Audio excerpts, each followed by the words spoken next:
Narito na ang Balitang Express sa oras na ito. 77 mga dating rebelde, pinagkalooban ng National Amnesty Commission ang Safe Conduct Pass.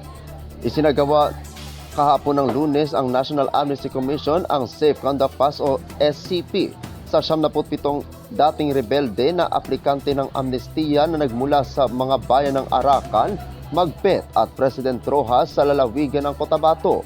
Ang SCP ay magbibigay sa mga dating rebelde ng pansamantalang proteksyon, seguridad at kalayaan sa paggalaw sa komunidad habang pinoproseso ang kanilang mga aplikasyon para sa amnestiya at sinisiguro ang ligtas na partisipasyon ng mga ito sa mga legal na proseso para sa kanilang pagbabalik loob ng hindi nangangambang uusigin o aarestuhin. Sa pamamagitan naman ni Cotabato Vice Governor Rochela Marita Lino Taray, ipinaabot nito ang mensahe ng pasasalamat ni Governor Emilu Lala Talino Mendoza.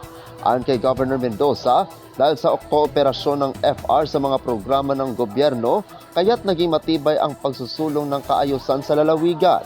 Tiniyak din nito ang patuloy na pagsuporta ng Kapitolyo sa mga inisyatibong magbibigay ng panibagong pag-asa sa mga dating rebelde at matulungan ang mga ito na makapamuhay ng normal kasama ang mga mahal sa buhay.